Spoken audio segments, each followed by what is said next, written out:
بسم اللہ الرحمن الرحیم۔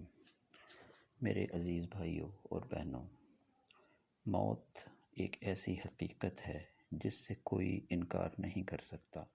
اللہ رب العزت نے اپنے کلام قرآن مجید میں سورہ قاف آیت نمبر 19 میں فرمایا، اعوذ باللہ من الشیطان الرجیم من حمزہ ونفخہ ونفثہ وجاءت سکرۃ الموت بالحق، یعنی اور موت کی سختی حق کے ساتھ آ پہنچی، یعنی کہ آج ہم موت کی سختیوں، قبر کی نعمتوں اور عذاب قبر کے بیان پر روشنی ڈالیں گے، اور یقیناً یہ موضوع دل کو جھنجھوڑ دینے والا ہے۔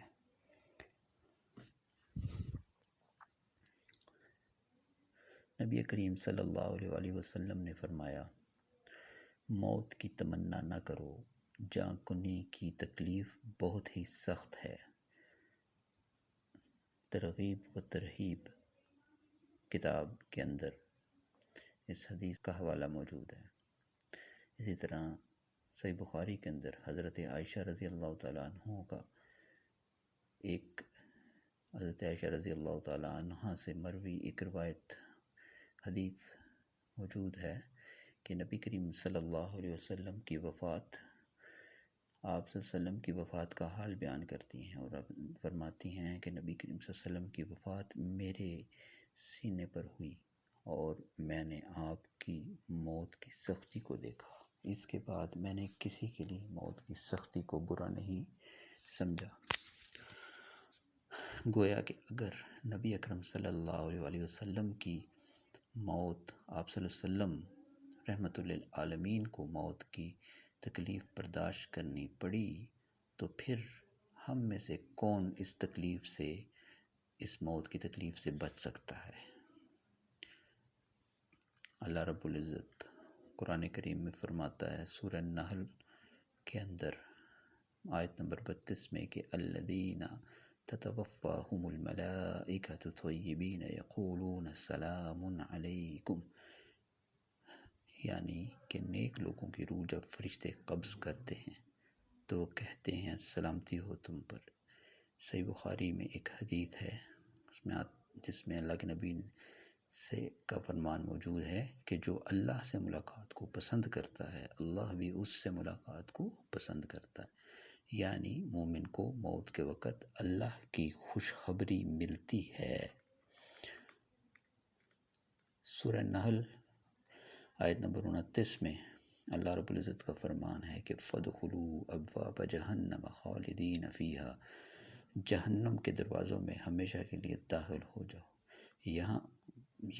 یہاں پہ کافر کی سزا یا کافر کی موت کے وقت کی دی جانے والی سزا، اس کا ذکر ہو رہا ہے۔ اور اسی طرح نبی صلی اللہ علیہ وسلم نے فرمایا کہ جب کافر کی روح نکلتی ہے تو فرشتے کہتے ہیں خبیث روح نکل اللہ کے غضب کی طرف۔ یہ فرمان ترغیب و ترہیب کے اندر موجود ہے۔ یہی وجہ ہے کہ موت کا منظر جو ہے کافر کے لیے بہت ہی خوفناک ہوتا ہے۔ اسی طرح اب ہم قبر کی حقیقت کے اوپر تھوڑی روشنی ڈالنے کی کوشش کرتے ہیں۔ صحیح بخاری کے اندر اللہ کے نبی صلی اللہ علیہ وسلم سے مروی روایت موجود ہے کہ آپ صلی اللہ علیہ وسلم نے فرمایا کہ جب جنازہ اٹھایا جاتا ہے تو نیک میت کہتی ہے مجھے جلدی لے چلو، اور اس کے برعکس بری میت کہتی ہے ہائے افسوس مجھے کہاں لے جا رہے ہو۔ قبر میں اسی طرح ایک اور حدیث صحیح مسلم کے اندر ہے کہ اللہ کے نبی صلی اللہ علیہ وسلم نے فرمایا کہ قبر میں مومن کے لیے جنت کی کھڑکیاں کھلتی ہیں اور کافر کے لیے جہنم کی آگ اس کو دکھائی جاتی ہے۔ میرے بھائیوں، موت کی سختیاں، قبر کا عذاب اور جنت کی نعمتیں سب کی سب حق ہیں۔ اس لیے آج ہی اپنے اعمال درست کر لیں، اور نبی صلی اللہ علیہ وسلم ہمیشہ یہ دعا مانگا کرتے تھے کہ اے اللہ، اللہم انی اعوذ بک من عذاب القبر، یعنی اے اللہ مجھے عذاب قبر سے محفوظ رکھ۔ بہت بہت شکریہ۔ اب آپ سے یہ گزارش ہے کہ آپ اس ویڈیو کو لائک کریں، شیئر کریں دوسروں کے ساتھ، اور اس چینل کو سبسکرائب کریں، بیل آئیکن کو پریس کریں تاکہ آپ کو اگلی ویڈیو بروقت مل سکے، اور اس کے ساتھ ساتھ کومنٹ بھی ضرور کریں اس ویڈیو کے بارے میں کہ آپ کی کیا رائے ہے۔ السلام علیکم۔